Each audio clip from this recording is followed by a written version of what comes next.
ਉਹ ਡੈਡੀ ਉਹ ਚਾਚੇ ਮਹਿੰਗੇ ਦਾ ਘਰ ਨਾ ਪੁਲਿਸ ਨੇ ਢਾਤਾ ਹੀ ਉਹ ਵੇਖੀ ਕਿਤੇ ਸਾਡਾ ਨਾ ਢਾ ਦੇਣ। ਓਏ ਉਹਦਾ ਸਾਰਾ ਟੱਬਰ ਨਸ਼ਾ ਵੇਚਦਾ ਵਾ, ਉਹਨਾਂ ਦੇ ਘਰ ਤੇ ਢੱਠਣਾ ਹੀ ਆ, ਸਾਡਾ ਕਿਹੜੀ ਗੱਲੋਂ ਢਾ ਦੇਣਗੇ। ਡੈਡੀ ਤੂੰ ਨਸ਼ੇ ਕਰਦਾ ਹੀ ਆ, ਤੂੰ ਵੀ ਵੇਚਣ ਡੈ ਪੈਂਗਾ। ਉਹ ਕੀ ਬਕਵਾਸ ਕਰੀ ਜਾਂਦਾ ਓਏ,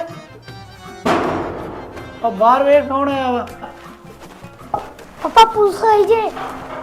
ਕਾਕਾ ਜੀ ਕੁਲਦੀਪ ਸਿੰਘ ਸੁੱਚਾ ਸਿੰਘ ਦਾ ਘਰ ਕਿਹੜਾ?